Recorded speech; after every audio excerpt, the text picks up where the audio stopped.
Greetings, everyone. As the inaugural director of the Elahé Omidyar Mir-Djalali Institute of Iranian Studies at the University of Toronto, I welcome you all to the final session of the 2024-25 virtual seminar series, Literature in Persian Language Pedagogy. This series is co-organized by my exemplary colleagues, Professor Shabani Jadidi from the University of Chicago and Professor Azita Talagani of the University of Toronto. Literature in Persian Pedagogy is co-hosted and co-sponsored by the University of Chicago's Department of Near Eastern Languages and Civilization, the Center for Middle Eastern Studies, and the University of Toronto's Department of Near and Middle Eastern Civilizations, for which we are grateful. I also want to thank the Roshan Cultural Heritage Institute and Dr. Elahé Omidyar Mir-Djalali for their generous funding for the establishment of the Institute of Iranian Studies at the University of Toronto. At the outset, I'd like to express our individual and collective gratitude to Canada's Indigenous people and acknowledge this land on which the Elahé Omidyar Mir-Djalali Institute of Iranian Studies operates. For thousands of years, it has been the traditional land of the Huron-Wendat, the Seneca, and the Mississaugas of Credit River. Today, this meeting place continues to be the home to many Indigenous people across Turtle Island, and we are grateful to have the opportunity to live, learn, and teach on their ancestral homeland. My colleague, Professor Azita Talagani, will introduce our speaker, and Professor Shabani Jadidi will moderate today's session featuring Professor Mehrak Kamali of the Ohio State University. Thank you, Professor Tawakkoli. We are also grateful for the support of the Elahé Omidyar Mir-Djalali Institute of Iranian Studies and Dr. Mir-Djalali for attending these seminar series, and director of the institute, Professor Mohammad Tawakkoli Targhi, for his constant support. I would be honored to welcome Professor Mehrak Kamali to the University of Toronto and to our lecture series. Professor Kamali is an associate professor of teaching at the Department of Near Eastern and South Asian Languages and Culture at the Ohio State University. He has taught Persian language and has served as this department's Persian language program director since 2014. His area of research is modern Persian literature and the modern history of Iran, on which he has published several articles. He translated Kamran Talatov's book, Politics of Writing in Iran, A History of Modern Persian Literature, into Persian, published by Namak Publishers in 2016. In addition, he published a book entitled Sociological Essays about Today's Persian Fiction in Persian in 2020. My friend and colleague, Professor Shabani Jadidi, will moderate today's session on exploring Persian language pedagogy through Sadriddin Ayni's literary lens, using notes as a teaching resource. Please join me in welcoming Professor Kamali to our lecture series. Professor Kamali. Thank you so much, Dr. Talagani, Dr. Tawakkoli Targhi, Dr. Jadidi, and Dr. Mir-Djalali. Thank you so much for supporting this lecture series and me for coming here and talking about this, I think, maybe controversial topic. And I want to tell you that I have a helper, someone that Dr. Ajami will help me to read the Tajiki text here, and he's one of the authorities in Persian, Tajiki Persian, teaching and pedagogy, that is settled in the Tajikistan, and he will help me to do this lecture with reading the parts of Tajiki texts here. Yeah, I want to start with the I want to share you the PowerPoint here. Exploring, it is the title of my work. That is about the, oh yes, sorry. Yes, it's here. It's good. Can you see that? Awesome. Yes. Very good. Yeah, very good. Yeah. Yeah, today I would like to explore an important question in Persian language pedagogy, that it is, one second. Yes, that is about the relationship between Iranian Persian and the other kinds of Persian in the Persian societies. Then it is the question here exactly is that how can we develop a more inclusive and comprehensive approach to teaching Persian that acknowledges the linguistic diversity of the Persian societies beyond Iran's border. This question challenges the hegemonic Tehran-centric approach that has long dominated Persian language instruction. My research proposes that by centering Tajiki texts, specifically Sadriddin Ayni's memoir, The Notes or Yāddāshthā, we can create a comparative framework that effectively teaches Persian while honoring its full geographic and cultural breadth. By privileging a Tajik text as our pedagogical cornerstone, we deliberately shift away from the conventional prioritization of Iranian Persian dialects.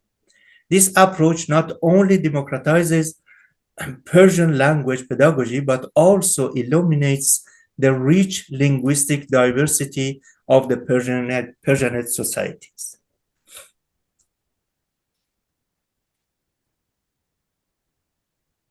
The study of Sadriddin Ayni's text represents an important move toward linguistic decentralization and democratization of Persian language pedagogy. Traditional language instruction has often privileged standardized forms, typically that of Tehran, while marginalizing regional varieties as mere dialects or accents. This approach not only diminishes the rich linguistic diversity of the Persianate societies, but also implicitly devalues the cultural experience of learners from non-dominant regions. By centering Tajiki Persian in educational contexts, we challenge the hegemonic view of language and background and acknowledge the legitimacy of diverse Persian varieties. This democratization of language teaching validates multiple forms of expression, empowers learners from various backgrounds, and provides all students with a more authentic understanding of Persian as a pluricentric language. Furthermore, it creates more inclusive educational spaces where regional expressions are treated as valuable contribution to, rather than deviation from the Persian linguistic heritage. Ayni's memoirs, with their rich regional vocabulary and distinctive grammatical features, serve as perfect vehicles for this more equitable pedagogical approach.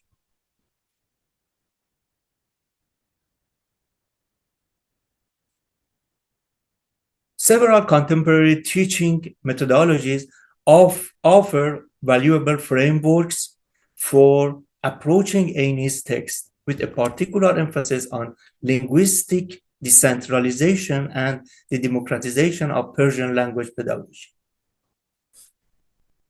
Content-based instructions integrate learning with meaningful content from authentic materials, particularly those representing diverse Persian-speaking regions.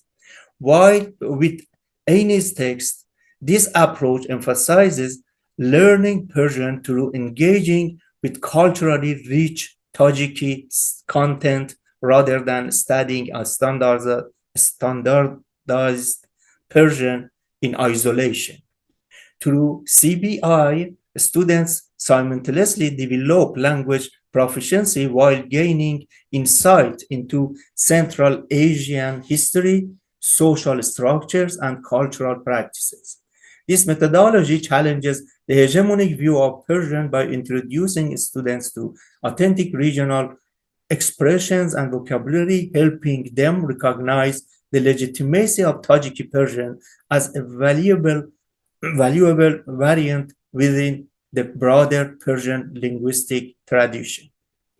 Perhaps most importantly, CBI enables students to engage with content that represents historically underrepresented Persian-speaking communities, broadening their understanding of the language, rich diversity, and cultural significance across different regions.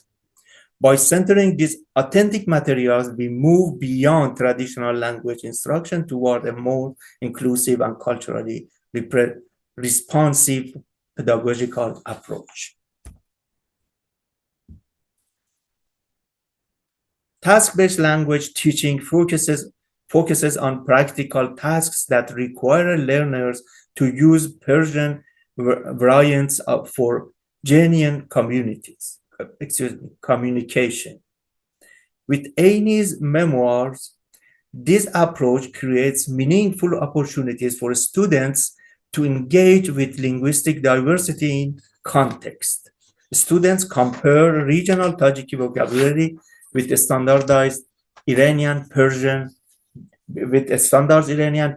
developing a deeper appreciation for the rich variations within the language rather than viewing differences as deviations from a norm. Through carefully designed activities, learners analyze how different Persian variants express similar concepts through distinct lexical and grammatical means, enhancing their metalinguistic awareness. The approach encourages creativity as students craft dialogues incorporating regional expressions from Ayni's text, validating multiple forms of expression as legitimate communicative tools. Additionally, students develop translation skills that deliberately preserve rather than standardize regional linguistic features, honoring the cultural integrity embedded in language variations. By conducting research on how historical and political factors have influenced Persian language development across regions, learners gain critical insights into the socio-linguistic forces that shape language use, fostering a more nuanced understanding of Persian as a pluricentric language with multiple legitimate centers of standardization.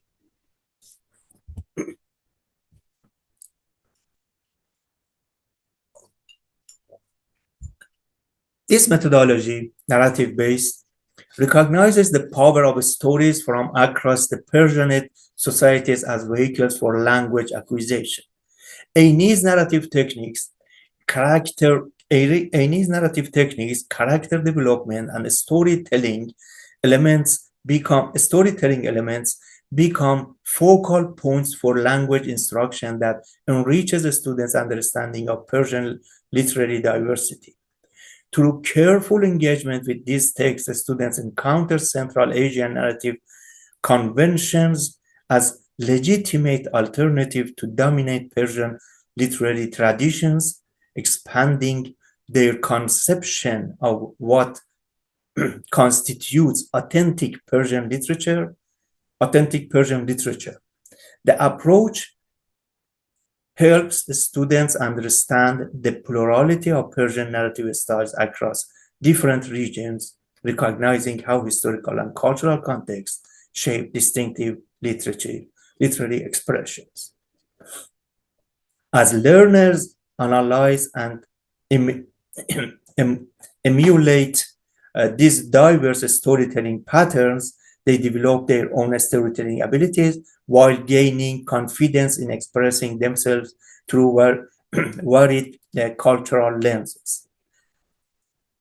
This methodology ultimately creates more inclusive educational space where regional literary forms are not peripheral addition, but treated as valuable contribution to the Persian literary heritage.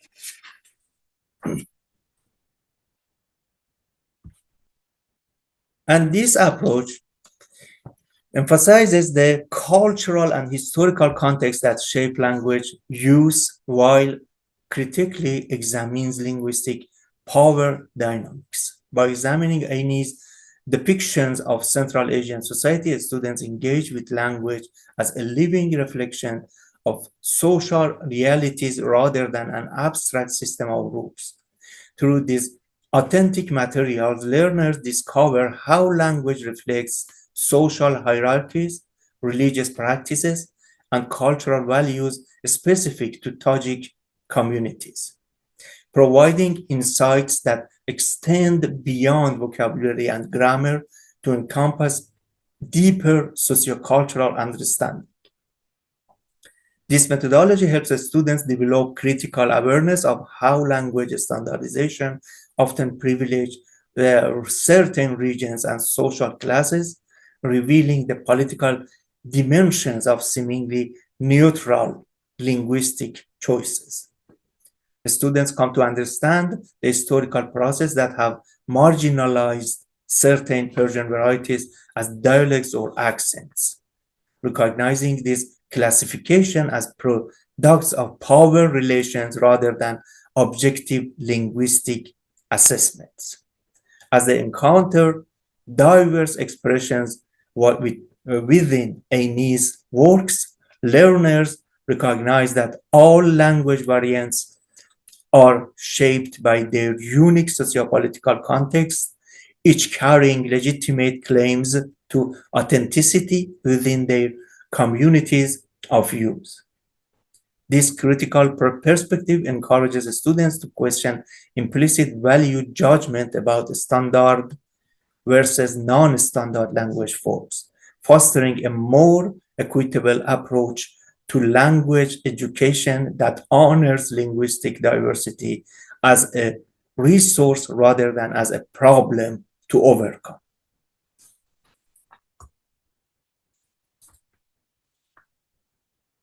This methodology builds upon the democratization of Persian language teaching by fostering intercultural skills through engagement with diverse Persian-speaking communities. Rather than presenting a monolithic view of Persian culture, this approach develops a student's appreciation for the rich linguistic diversity across the Persian societies. Through structured engagement with texts like Ayni's, students are encouraged to recognize the legitimacy of multiple cultural centers within Persian language communities. As learners encounter different expressions, idioms, and communicative skills, they build practical skills for navigating communication across different Persian varieties, preparing them for authentic interactions across the Persian-speaking world.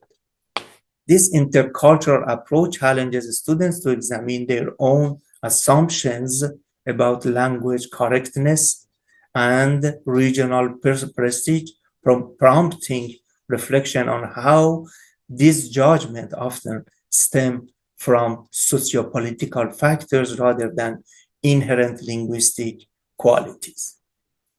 By centering Tajiki Persian through Ayni's texts, these methodological approaches challenge traditional language instructions that has often privileged standardized forms, while marginalizing regional varieties.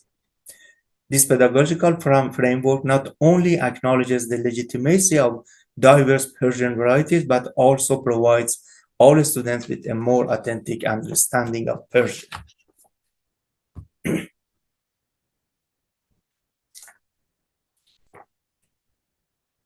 Yeah, Ayni is a very important person or figure in the contemporary Tajikistan or Tajik history. He's actually the founder of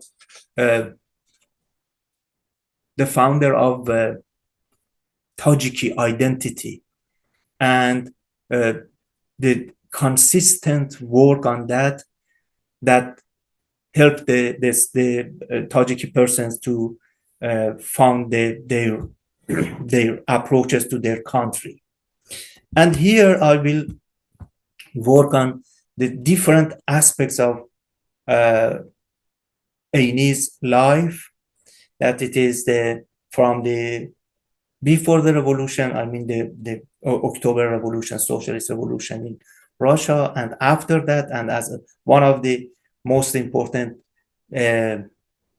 authorities of the Soviet Tajikistan at that time. As a biographical background, I want to talk about Ayni, that he was born in Sakhtar, a village near Bukhara in present-day Uzbekistan during the late Emirate of Bukhara period. His full name was Sadriddin Sayyid Muradzada Ayni, and he became one of the most significant literary and intellectual figures in Central Asian history.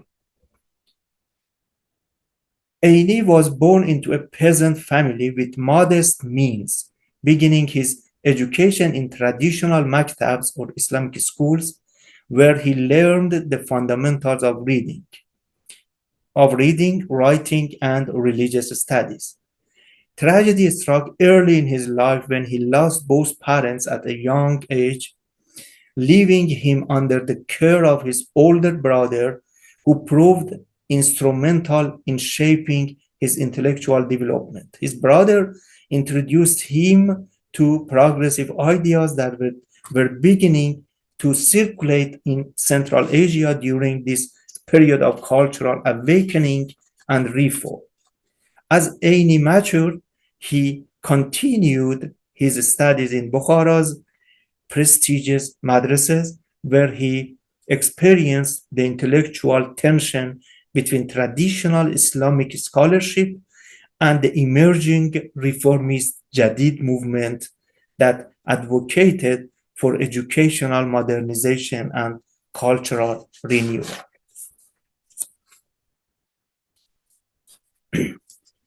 As the political and the social context, I can talk about that Ayni's long life spanned several profound historical transitions that fundamentally transformed Central Asia. Born during the late Emirate of Bukhara under Russian imperial influence, he witnessed the dramatic upheavals of the 1917 Russian Revolution that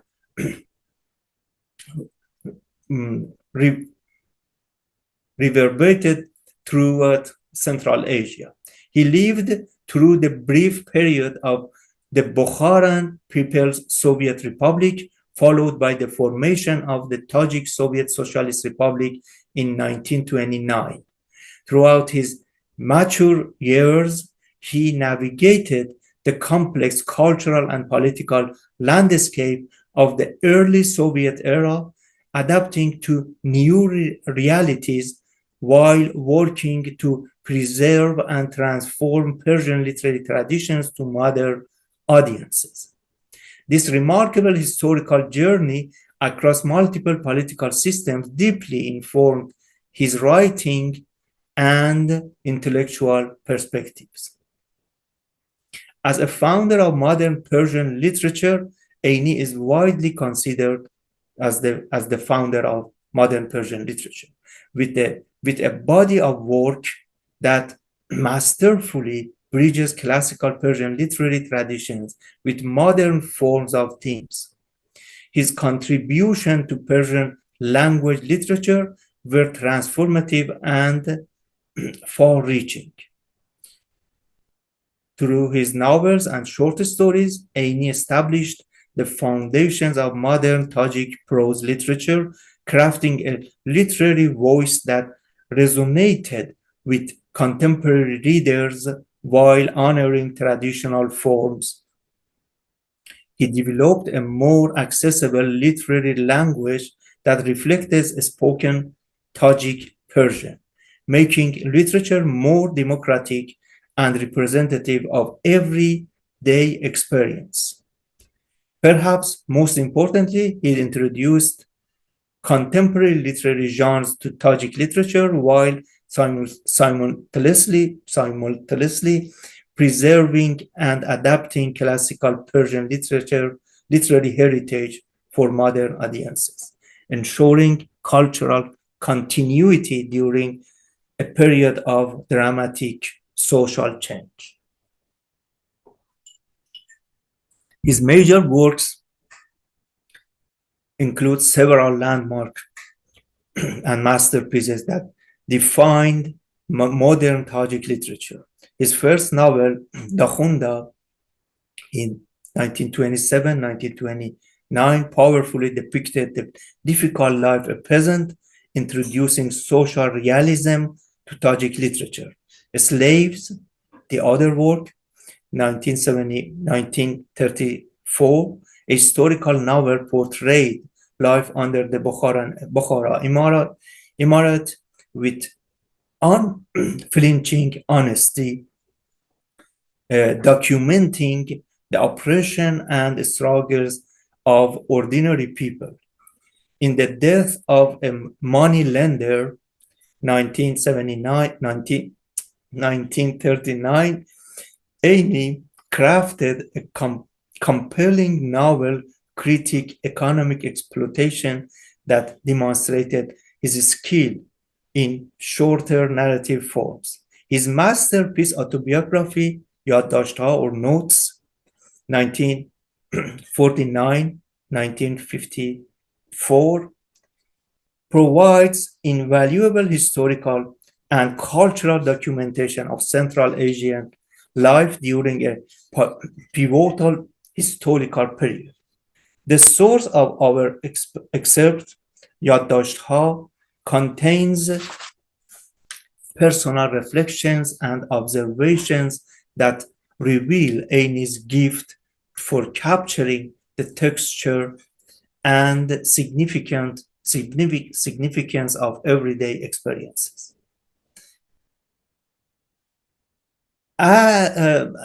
Ayni's contribution extends beyond pure literature into the realm of language development and preservation.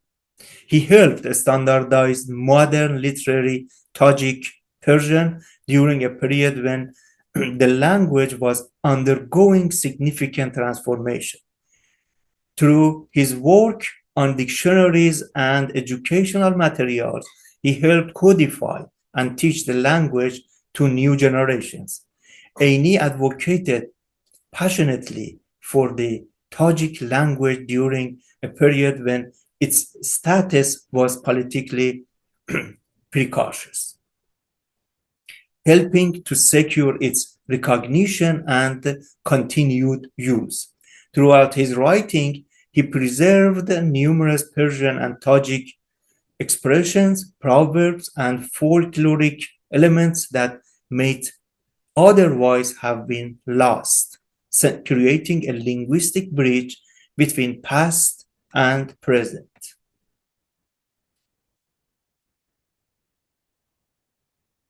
He functioned as a crucial cultural bridge during a period of profound transition in Central Asia. His life and work spanned pre-revolutionary and Soviet cultural wars, allowing him to preserve valuable cultural knowledge while adapting to new social realities. He elegantly connected classical Persian literary traditions with Soviet modernism, finding ways to honor his cultural heritage while embracing new forms and ideas. Through his writing, Ayni linked Central Asian and broader Persian cultural spheres, maintaining connections that political boundaries may otherwise have severed. Perhaps most remarkably, he navigated between religious and secular intellectual traditions during an era when such navigation was both politically delicate and culturally essential for demonstrating how aspects of tradition with them could remain relevant in a rapidly modernizing society. Ayni's memoirs and autobiographical works constitute an invaluable cultural archive documenting aspects of Central Asian life that were rapidly disappearing during his lifetime. He detailed descriptions of daily life in late 19th and early 20th century Central Asian, preserved as a visual sensory record for a world that has largely vanished. It's about that, the Yāddāshthā. And as an educational reformer throughout his life, Ayni remained committed to educational advancement as a path towards social improvement.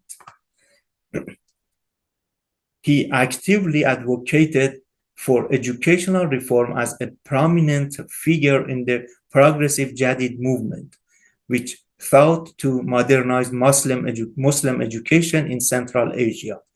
He dedicated significant energy to developing modern textbooks and teaching methods that could make education more effective and accessible. Believing in education's transformative power, he promoted literacy and education for all social classes at a time when learning was often restricted to elites. His commitment to educational advancement culminated in his service as the first president of the Academy of Science of Tajikistan, institutionalizing his belief in importance of knowledge and research for social development.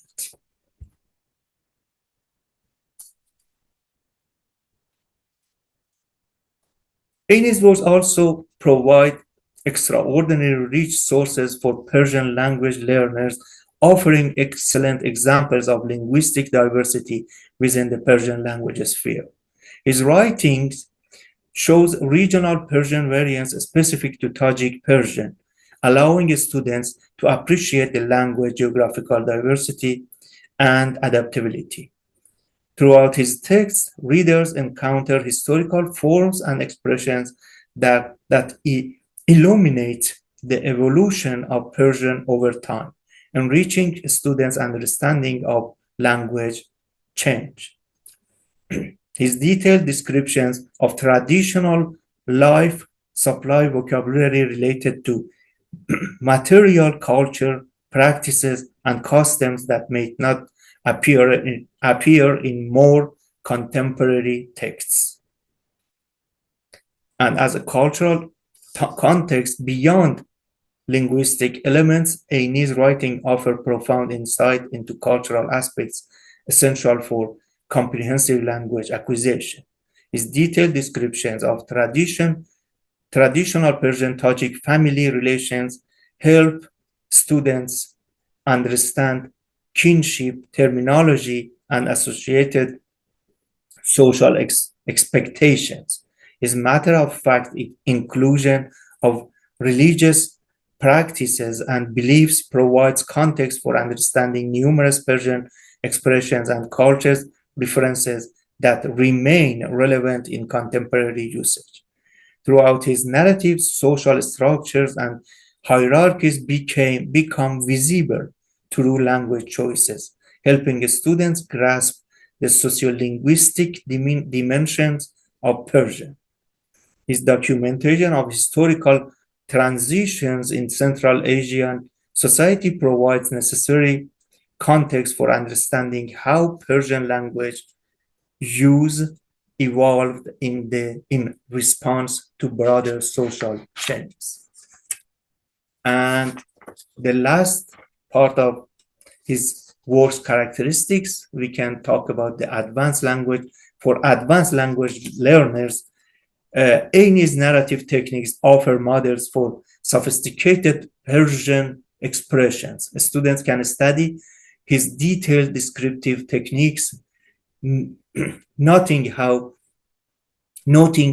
how he builds vivid scenes through careful observation and precise vocabulary selection.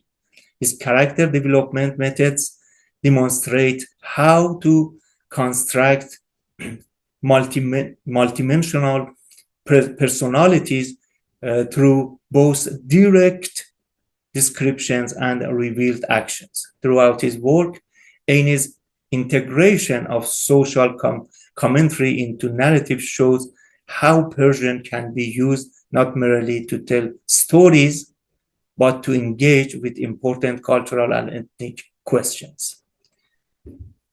His skillful blending of memoir and fiction elements provides examples of how personal experience can be transformed into literary art with broader significance.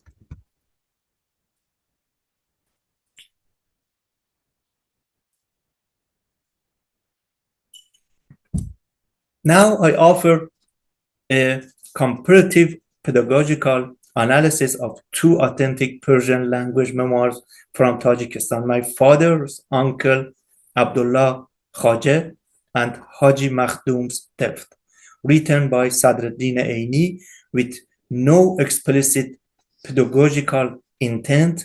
These texts offer rich potential for learner engagement and critical reflection in the Persian language classroom. Using the framework of content-based instructions, task-based language teaching, narrative-based learning, and sociocultural theory, I examine the themes, grammatical structures, and narrative styles of these two texts in order to design culturally situated and democratically structured classroom. I also explore the interplay between Iranian Persian and Tajiki Persian, arguing that differences in lexicon, morphology, and sociolinguistic context between the two varieties can be leveraged pedagogically to enhance students' grammatical and cultural awareness. Finally, I address the challenge of fostering a democratic classroom environment where both language and power are negotiated, by highlighting how these memoirs invite learners to move beyond scripted textbook scenarios and engage with complex real-world narratives from Persian-speaking communities often marginalized in the curriculum. This approach foregrounds the political and ethical dimensions of language learning with the ultimate goal of cultivating both linguistic proficiency and intercultural agency in learners.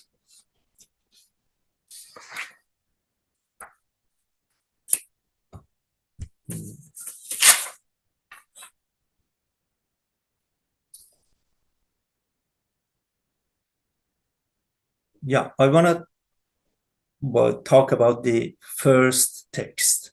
When introducing my father's uncle Abdullah Khajeh to Persian language learners, instructors should emphasize its multifaceted educational value. The story almost certainly takes place in the late 19th or early 20th century Bukhara region during Ayni's childhood, placing it within a specific historical context that shaped both language use and social dynamics. As a memoir, the text draws from Ayni's actual experiences and observations, making it valuable as both literary text and historical document that bears witness to a particular time and place. Linguistically, the text contains older forms of Persian and regional Tajik expressions that demonstrate language variation and change, giving students exposure to historical and regional language features that they may not encounter in standard instructional materials. Culturally, the text richly illustrates important concepts including family obligations and care of elders as demonstrated through the narrator's assigned duties. The descriptions of religious practices surrounding death provide insights into Islamic traditions as practiced in Central Asia. The father's critical comments about the villagers offer a poignant social critique of hypocrisy that remains relevant across cultures. Throughout the narrative, traditional household arrangements become visible, showing how physical space reflected social relationships in traditional Persian-speaking communities. Despite its apparent simplicity, the text demonstrates Ayni's considerable literary gifts through vivid character description, particularly in the detailed portrait of Uncle Abdullah with his distinctive eyebrows. The realist dialogue captures authentic speech patterns while advocating the narrative. The father's moral commentary adds philosophical depth to what might otherwise be a simple account to death. Perhaps most impressively, Ayni's talent for capturing daily life details creates a vivid picture of a world now largely vanished. By contextualizing the experts within Ayni's broader significance, instructors can help students appreciate both its literary value and its usefulness as a window into Persian language and culture during a pivotal historical period. This approach transforms language learning from mere vocabulary acquisition into cultural exploration through authentic literary engagement. Here is the text. Here I want to ask my colleague, Dr. Ajami, to read this part. Dr. Ajami, شما هستین؟ رستم جان؟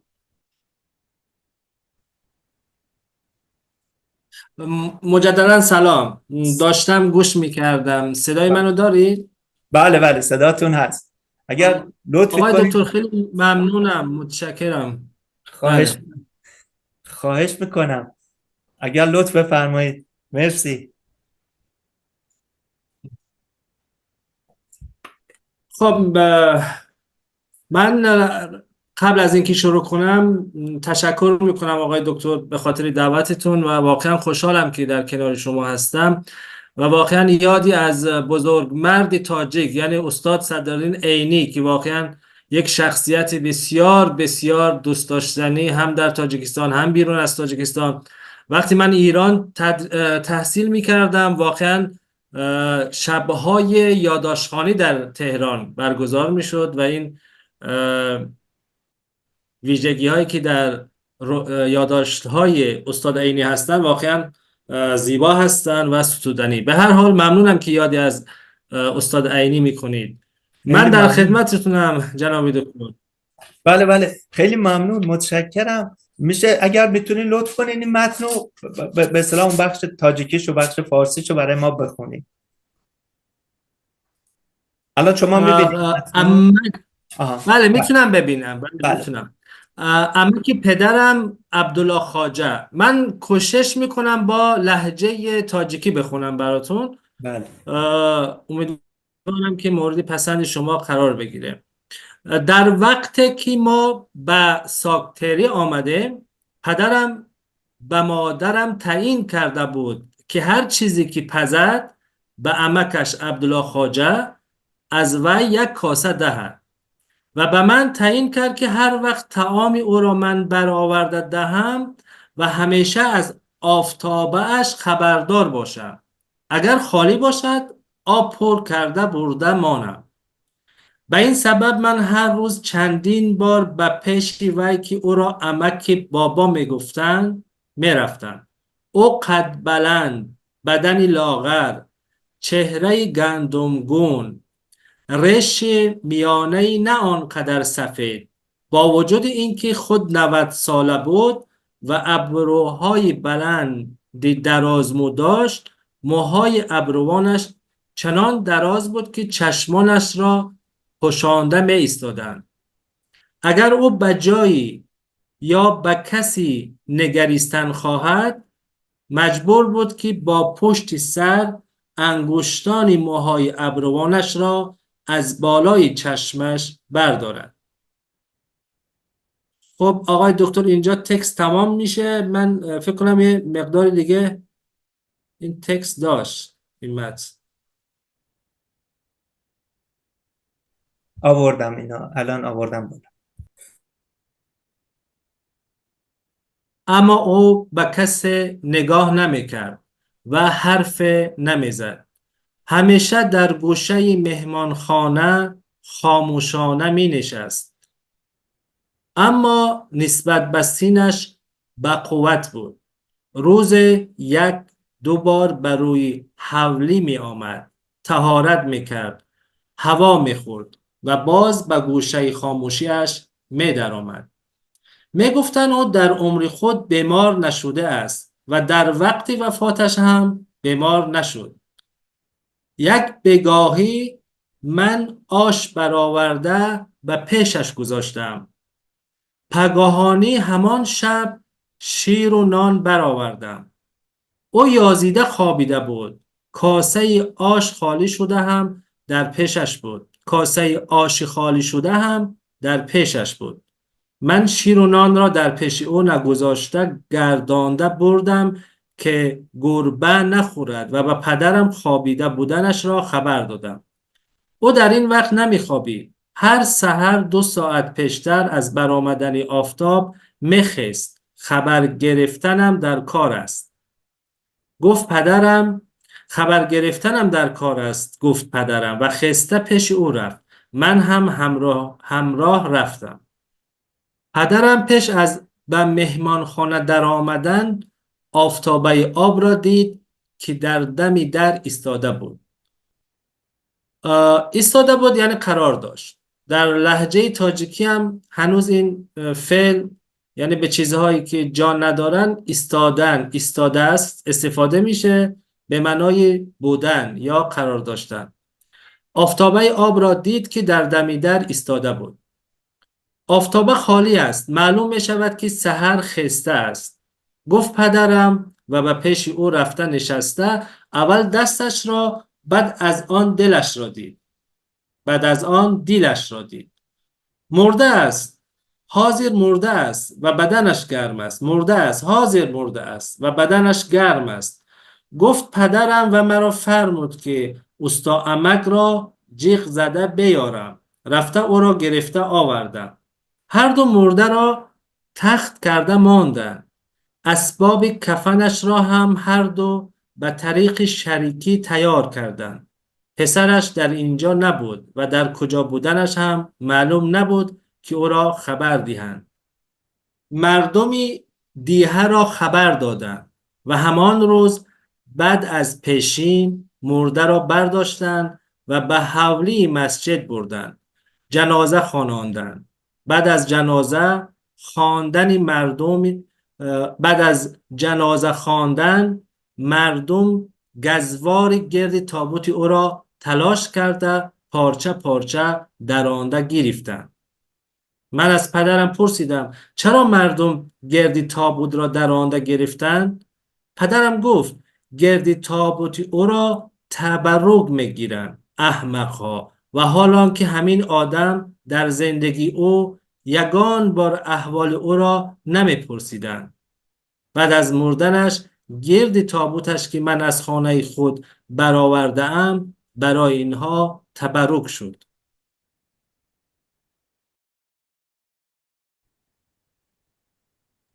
خیلی خیلی ممنون رستم جان، دکتر عجمی عزیز، متشکرم. حالا اینجا سلامت باشین دکتر، سلامت باشین. خواهش میکنم. اینجا حالا به یه مقدار در مورد کلمه ها آره اینجا فقط یه مقدار در مورد sorry about the vocabulary here, the analysis of vocabulary here, that is the different things that we have. For example, we have amu and ammak and aftabe, that is aftabe in Persian, that it is water creature. And also I want to come back here, hayat is huli, that it is about the different semantic and social and cultural aspects of that, different words here. And here is about the one second.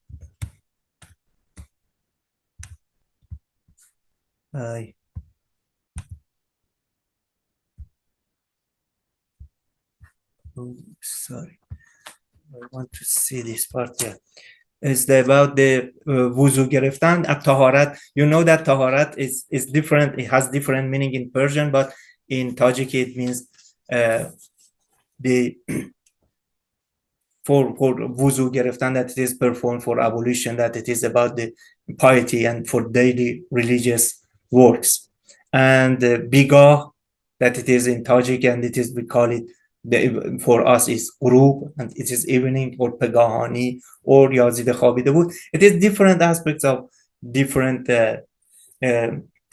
comparing Iranian Persian and Tajiki Persian, like janaze khanandand. It means that the funeral prayer for that, it is namaz meyyet khwandand in Persian, and the other parts. This text is full of different aspects that we can work on. I want to talk about them here from the different approaches, different methodological approaches actually. This text provides rich material for content-based language teaching by integrating authentic cultural context with language acquisition. Through Ayni's memoirs, students encounter family relations as more than vocabulary lists. They witness the living dynamics of Persian kinship. Terms like amme, pedar, madar, ammak, pedar, madar, means uncle, mother, father, embedded within narratives that demonstrate familial obligations toward elders. Religious practices become accessible through meaningful context as students learn terminology for ablutions like taharat and funeral customs like takht kardan or kafan, while observing their cultural significance. The text naturally illustrates social hierarchies, showing how respect manifests through subtle linguistic choices and behavioral norms that may otherwise be difficult to convey in traditional language instruction. Language points emerge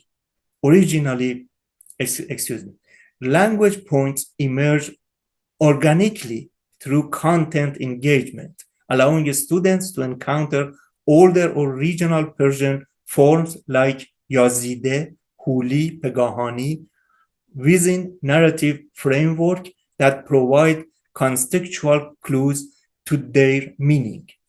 This approach facilitates comparison with modern standard Persian equivalents, developing students' metalinguistic awareness of language variations and change. Rather than memorizing isolated verb forms and tenses, learners observe how these grammatical elements function within narrative progression, creating a more intuitive understanding of Persian temporal expressions. For the textbook language teaching, this methodology transforms passive reading into active engagement through carefully sequenced tasks that build linguistic competence while deepening cultural understanding. Pre-reading tasks invite students to research Sadriddin Ayni's background and historical context, establishing critical knowledge for textual interpretation while practicing research vocabulary in Persian. During reading tasks, maintain engagement by challenging students to sequence the events of Uncle Abdullah's death chronologically, reinforcing temporal expressions and narratives comprehension. Character analysis tasks promote learners to identify Uncle Abdullah's traits based on textual evidence and developing critical reading skills while expanding vocabulary for describing personality and behavior. Post-reading tasks extend learning through creative application, including role-playing conversations between the narrator and his father about villagers' behavior, practicing dialogue construction while engaging with ethical dimensions of narrative. Writing activities such as creating journal entries from Uncle Abdullah's perspective reinforce a grammatical structure while developing empathetic cultural understanding. And from the narrative-based learning point, this approach recognizes narrative as a powerful vehicle for language acquisition by engaging a student with the literary qualities that make Ayni's memoir compelling. Character development becomes a focal point as the students track the physical and behavioral descriptions of Uncle Abdullah throughout the text, building vocabulary for describing appearance and personality while observing how Persian narratives construct multidimensional characters. Students gain deeper appreciation for Persian storytelling by identifying narrative structures, recognizing explosions and rising actions and climax and resolution as they unfold. Cultural narrative elements receive particular attention with discussions about the moral message implicit in the father's final comment, revealing how Persian narratives often incorporate ethical guidance within storytelling traditions. Students explore symbolic elements in the text, that water pitcher, the empty bowl, and the water pitcher, the empty bowl, learning how these cultural symbols carry significance beyond their literal meanings. By analyzing these narrative techniques, learners develop not just linguistic competence, but cultural literacy that enhances their ability to engage with Persian literature across regional varieties.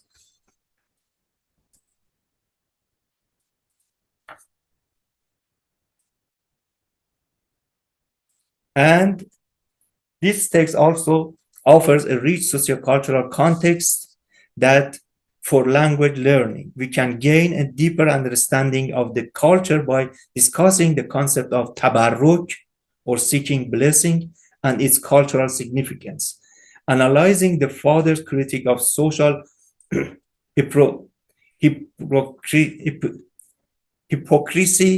hypocrisy also provides valuable insight into cultural values and relevance. Furthermore, examining traditions around death and community responsibilities allows us to explore important social practices.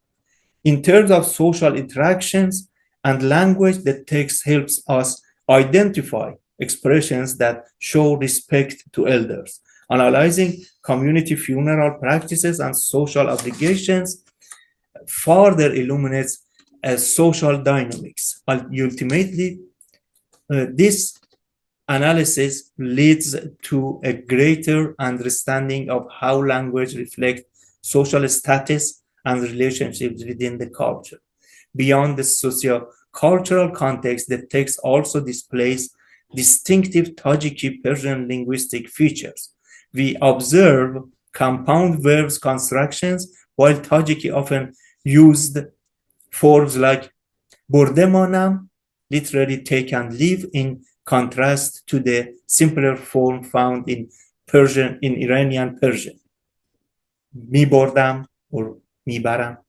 The text also showcases continuous aspect formation with constructions like mi istadand to indicate continuous action, a feature this distinct from the Iranian Persian imperfect mi pushandan.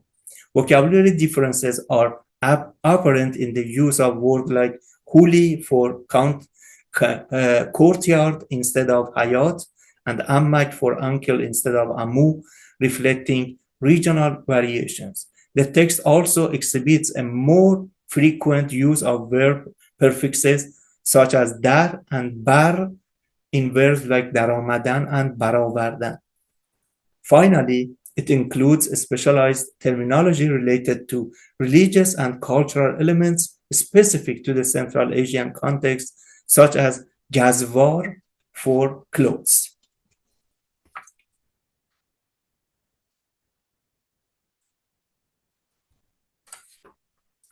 Yeah, we are going to the next text that it is that Haji Makhtoom's text. I'm sorry, Mehrak, because we are running out of time. You know, it's only until 1:30 and we need time for question and answer. So if you don't mind just rounding it up, we appreciate it. Thank you. Yes, yeah, I can go to the, I want just ask Dr. Ajami to read this part. It is very, very, very, very beautiful text. And after that, I will go to the conclusion. It's good? Dr. Jadidi? So maybe another 2 minutes. Thank you. No, please, Rostam Jan, لطفاً in متن بخونین. Yeah, this math is better than my conclusion. I can show you the conclusion, but yes. Rostam Jan, I think he may have left. تو میتونی بخونی نیک؟ Can you read it? Sure. مرسی. مخدوم یک درجه آدم بی احتیاط بوده، با خواهش حسلتی دهان به فراوزی و پورته کیاگویش هر سخن را در هر کجا بیابا و جسورانه می گفت. او با خواهشی این خصلت خود واقع در بین میرشب و خودش گذشت را در هر جا حکایت کرد، آدمان را خندانده گشت. کم کم سخته کرونا خود را رای رسیه نشان دادنش با گوش میرشب میرسد و او احمقانه فریب خوردن خود را میفهمد. میرشب که در اصل در حق مخدوم کنایه سخت داشت، با بالای وی حقارت‌های از او در روز دستگیر کردن شنیدنش زم شده و فریب خوردنش با بالای آن کنایه‌ها سربوری گردیده سخت و غضب می آید و در پی بی رحمانه نکار گرفتن می افتد. Merci, merci. Thank you so much. Yes, it is about the other vocabulary things, and it is this one is about the description about the text, and here is the conclusion that simply or very briefly, these Tajiki texts challenge narrow definitions of correct Persian. Ayni's work fosters inclusive critical pedagogy, encourages linguistic improvement and cultural competence. Thank you so much for hearing me, and I'm waiting for your questions and comments actually. Thank you. Thank you very much, Mehrak. I didn't know Sadriddin Ayni before, and I appreciate that you introduced him to us. And thank you also to Nicola and to Professor Ajami, who left, but who read this Tajiki text in this sweet accent of Tajiki. It was very pleasant to hear, and it was very timely that you spoke about including other Persians in our pedagogy. I think it's a very crucial topic that we should think about deeply, and I'm glad that we have you as our part of our webinar, as well as Shaheen Pishbin, who gave us a talk on March 1st about the same topic, kind of, but focusing on the 17th century archive, mostly from the Persianate world. And so I'm not going to give a summary because we don't have time, but I just want to ask a question, and then I open the floor for other questions. So I was wondering if you think that,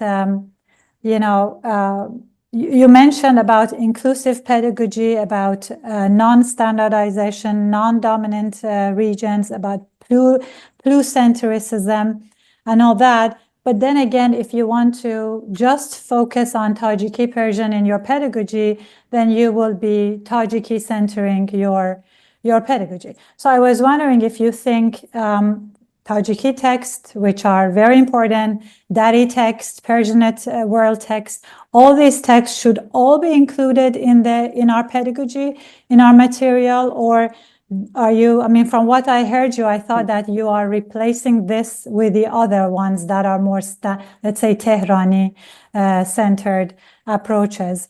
There are some books.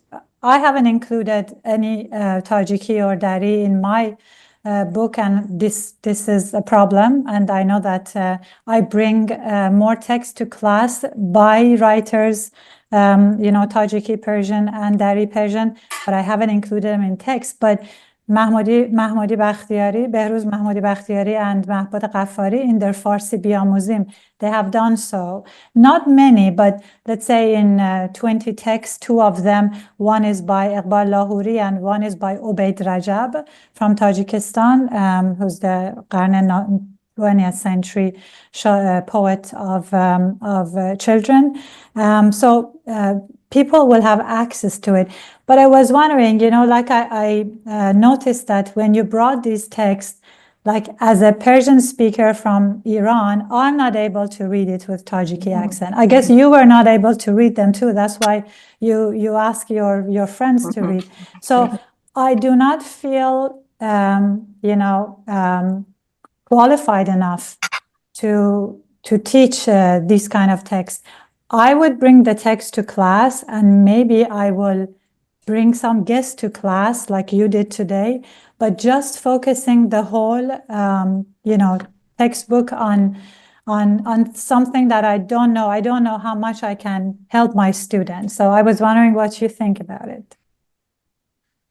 Yeah, but thank you so much. But I have some maybe impossible things in my mind. One of them is that we can have a collaborative courses with the for example, with Dr. Ajami, we can work on it. And also we can have the two script curriculum. It means that in our class, we have both Cyrillic and Perso-Arabic the scripts in our class. I'm thinking about that we can I cannot cover it myself. Actually, I should learn about it. Maybe 1 year from now, I can make your mind talk in my Persian, the Tajiki, very good accent, the dialect of Tajiki. But you are right. You are right. It is a very, very difficult part. But yeah, and I'm thinking about that when we are talking about Yāddāshthā from Sadriddin Ayni, we are talking about that someone who wrote in Persian, I mean Perso-Arabic script. But right now, if we want to talk about the contemporary Tajiki literature, we should have Tajiki literature in Cyrillic. And we should include that in our curriculum. I know that it is right now, it is so difficult, but I think if our aim is that we can work on that for near future, we can do that. But I don't know, you know better than me because I'm not a linguist. You are a linguist. I know that I don't know if we can combine two scripts of one language. What we are talking about language as a verbal, but this language has two different scripts, that it is Cyrillic and Persian. Yeah, that would be extremely challenging because students who do not know the Persian alphabet, they have a hard time just acquiring the Persian alphabet. Sometimes it takes some of them, for my case, 2 quarters to learn the alphabet. So for some of them. So I'm not sure how that is helpful, but let's get to other questions. Yes, Taraneh Jan? Thank you, Thank you, Mehrak. It was amazing. It's a great topic to talk about. Coming from sociolinguistics background myself, it's something that I actually think about a lot in my classes. And I do have a lot of questions, but I have to ask the ones that are most immediate for me. Well, I mean, in general, I do think that it's going to be very overwhelming. It really depends on the level of the students, what they want really from the class, and also like how deep are we going to go into the hierarchy? Because I think Pune also touched upon it. It's like, especially after this presentation, are we like teaching standardized Tajik as well? We want to tell them about non-standard variations of Tajik. I think a lot of it at least for me, it's like a lot of the times I try to engage in meta-linguistic discussions to raise that awareness, rather than because I don't find the time to or I don't have the experience of teaching the Tajik language in my class, which kind of makes me segue to my next one is, do we need to learn Tajik as Persian instructors? Because I do get some Tajik.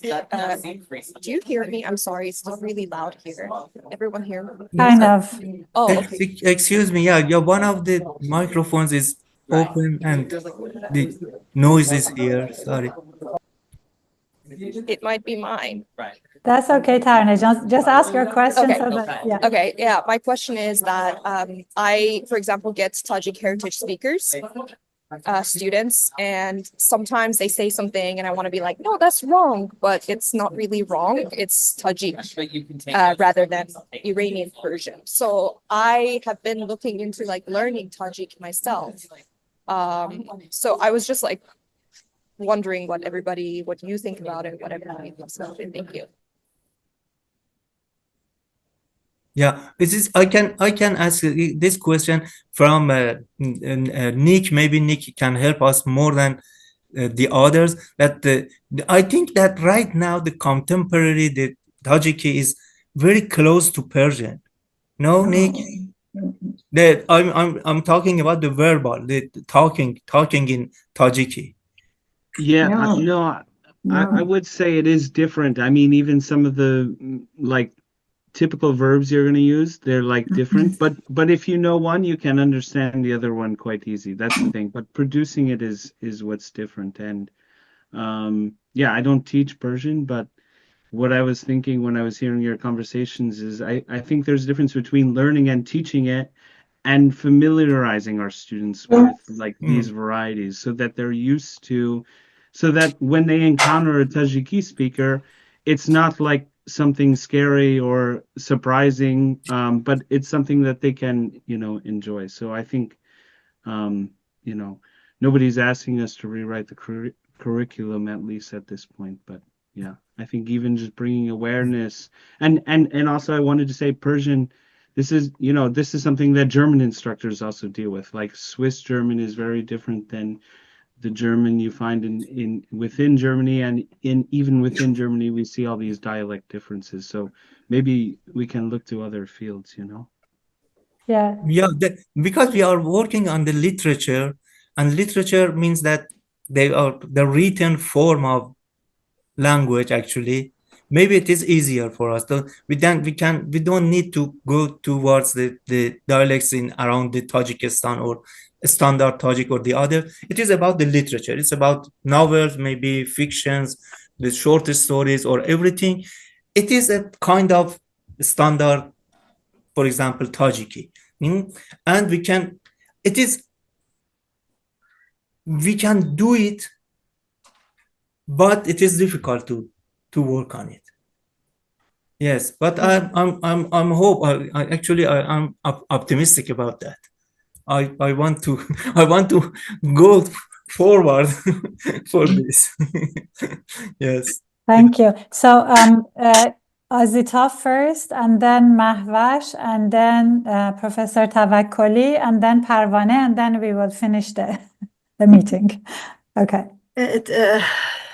Thank you so much, Mehrak John. I think that it is very important, as Pune mentioned, and Taraneh also followed it up, that we have these kinds of the dialects in some point of teaching in Persian, but this is very important in which point of curriculum that we include it. This is one point. You mentioned that it's when you want to go with Tajiki, you have, because we know that they have Cyrillic alphabet and so on. So I think it depends on the curriculum. In most of as long as I know, North American university, the curriculum of Persian language focus mainly on perhaps Iranian Persian, not other like Dari. I have many Dari students in my class, very, very similar to Persian when you compare to Tajiki. But my point is that, yes, we can use it. I wrote some points because as a linguist, I focus on the syntax and morphology. That's why this vocabulary and the grammar, it was very important for me. If I want to bring such a text in the class as a task, just for showing how much, for example, the verb are different in Farsi and in Tajiki.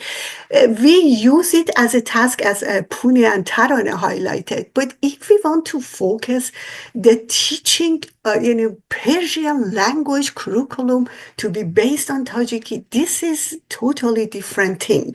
That it depends on the program, it depends on the university, and it depends on the demands of the students who wants to learn Persian.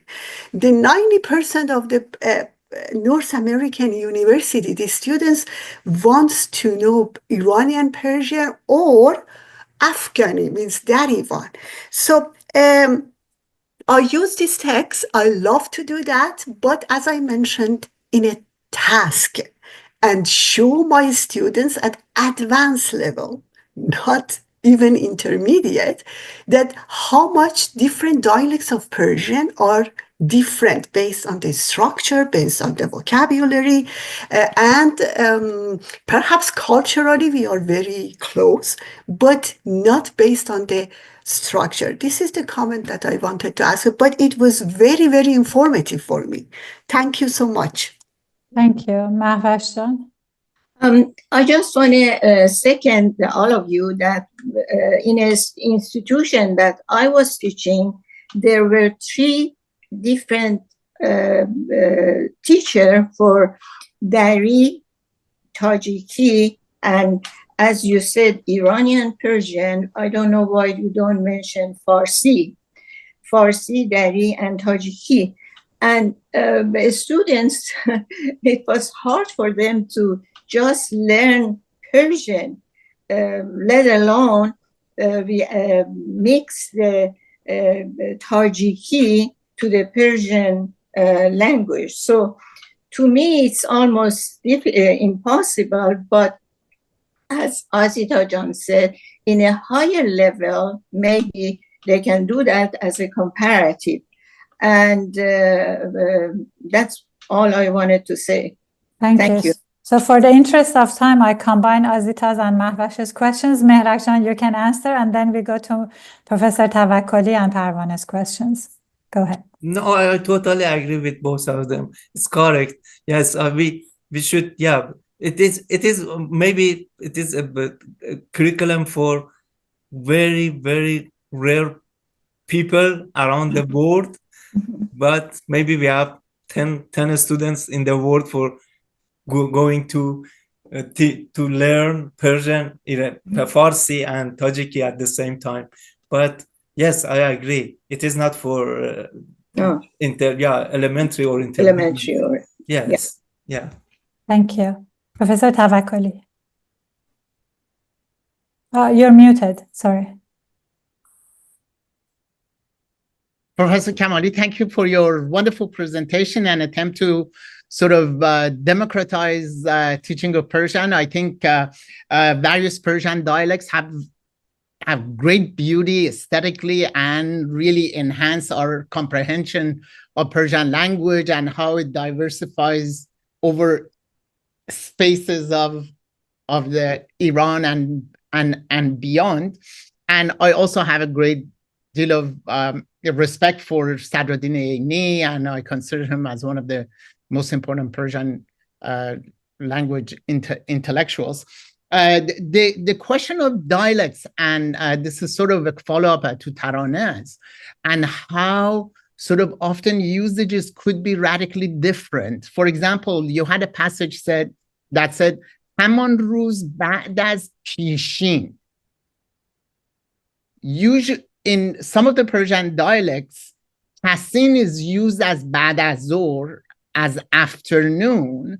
And I was wondering whether there was a mistransliteration, miscopying, ba'd az Haman ruz ba'd az Hasin, which would be late night, rather than ba'd az pishin. Ba'd az pishin doesn't make sense. And it would be good to know how to edit these Persian written in different dialects and in Tajiki, Farsi, and Dari, and what have you. That's it.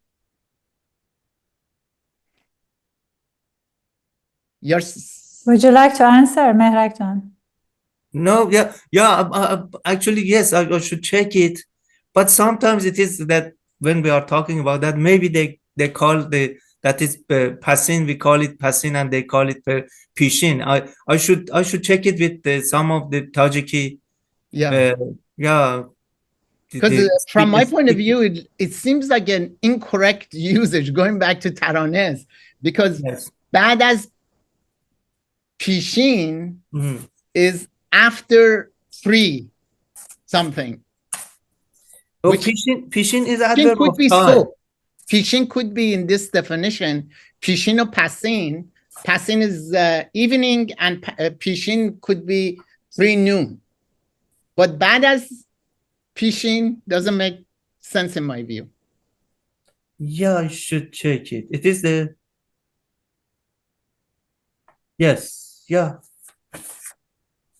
Thank you. Maybe. Thank you. Thank So Parvane said that she's going to give her turn to Nasibe, but let's hear Nasibe and maybe we have a bit of time so Parvane can ask her question as well.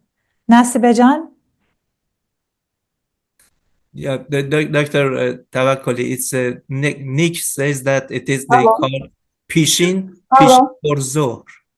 Zohr. Sorry. Yeah. Please. Good afternoon. Thank you very much for elevating our beloved writer, Asos Gzori, Zabon و ادبیات ترجیکی در دوره سوویتی Sadriddin Ayni. It was very interesting to know the deepness of the study and how you use his works in your teaching of Persian language.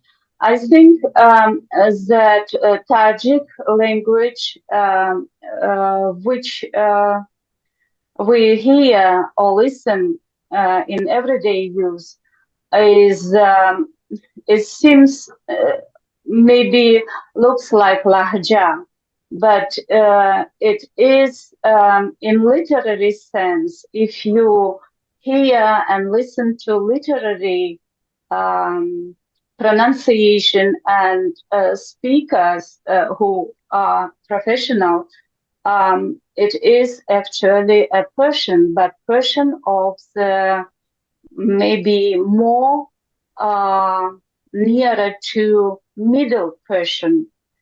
There are three grades of Persian: Old Persian, Middle Persian, and Modern Persian, so far I know. And it's more falls to the middle part of the Persian language. What we have today in the Iran and Iranian speaker language, it's more for us, for Tajiks or for professional Tajiks are Zaboni Sokhta. I don't know how to say it. It has many words which are constructed and adopted to modern life, to modern technology, or I don't know. So I think this part is not so far or is not so good developed in Tajiki language.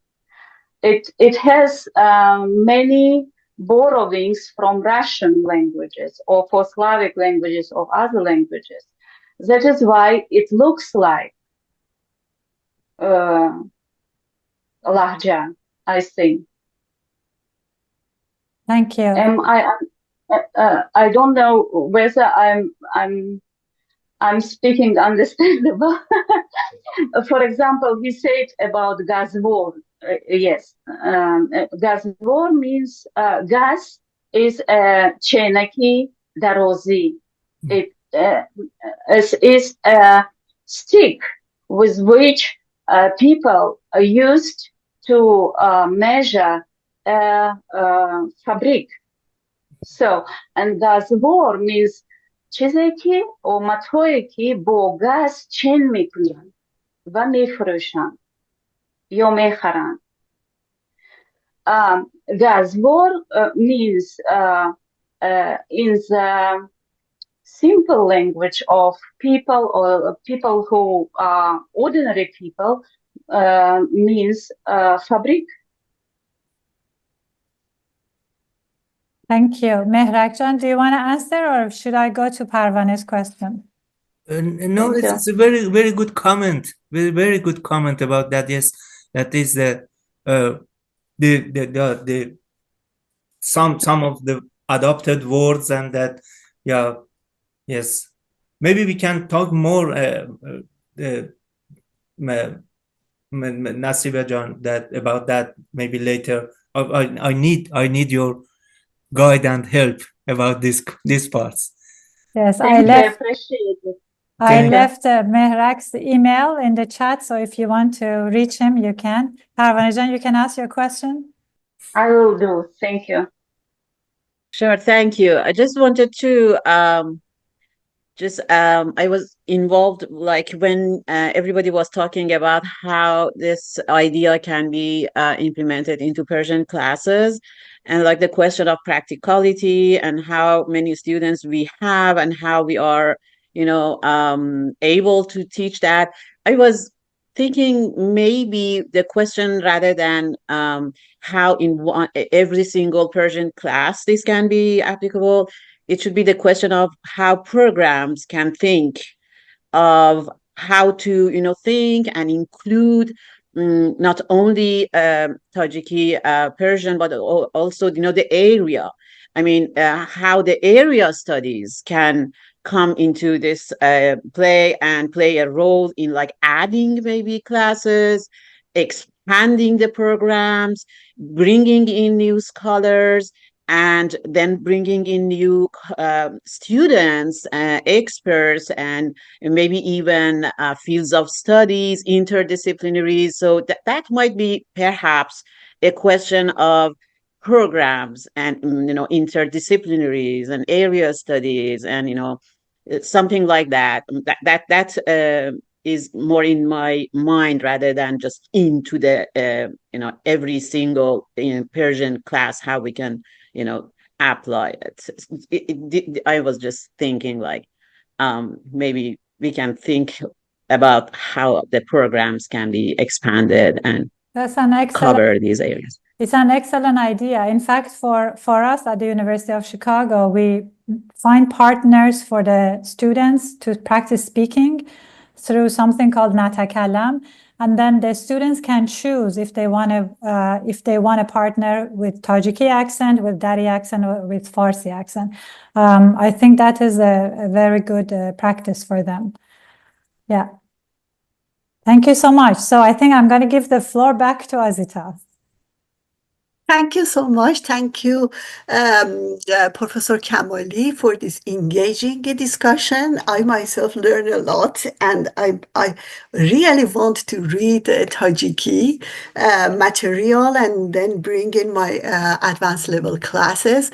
Although, when I teach Iranian language, we talk about Tajiki, Dari, and other languages, but in Persian language classes, it's very exciting. Also, I wanted to thank all audiences that during the whole season that we have for winter 2005, they came on a Saturday, they joined us, they asked so many good questions and give many good comments and feedbacks for all of us and for the speakers. And we want to tell you that we have one more season, which is in fall 2025, that we have 5 more speakers, as you see, related to literature in Persian second language pedagogy. And we hope to see all of you again in fall 2025. And also, I wanted to share with you that, Professor Shabani and I, with the support of Elahé Omidyar Mir-Djalali Institute of Iranian Studies and the constant support of Professor Tawakkoli, we are planning to have a new series on Persian language pedagogy, but this time is on, AI-driven language pedagogy for less commonly taught languages. It's not for just Persian. we try to include more less commonly taught languages. And we ask for a call for abstract. The May 30th is the last day of submitting your abstract. And after reviewing the abstract, we choose those abstract which somehow match with our expectation for AI-driven language pedagogy in different less commonly taught languages. I hope that this I don't know if I share it. I share it that you will see this again. Okay. I share. Yeah, this is the call for paper. So we are looking forward to receive more abstracts in this. And this series will be started hopefully from January 2026. So after the next series that we have in fall 2025, we hope that we have more series with the topic of AI-driven language pedagogy for less commonly taught languages. And we are looking forward to receive your abstract for this seminar series that we have. Okay, for the rest of the summer, I wish you the best summer. Enjoy the time that you have with family and friends, and we are looking forward to see you again in fall, and have a wonderful weekend. Especially, I wanted to say Happy Mother's Day to all mothers in North America, because we celebrate Mother's Day in May 11th. And back the floor to Professor Tawakkoli. Well, thank you very much, and happy Mother's Day to everyone. And thank you again, Professor Kamali, for your wonderful presentation and thought-provoking. And I also want to take this opportunity to thank our co-convener of this really successful and impressive seminar series, Professor Pune Shabani Jadidi, thank you, and Professor Azita Talagani. And thank you all for making this such a wonderful seminar series and productive discussions and conversations. Have a lovely summer, and we look forward to seeing you in September 2025.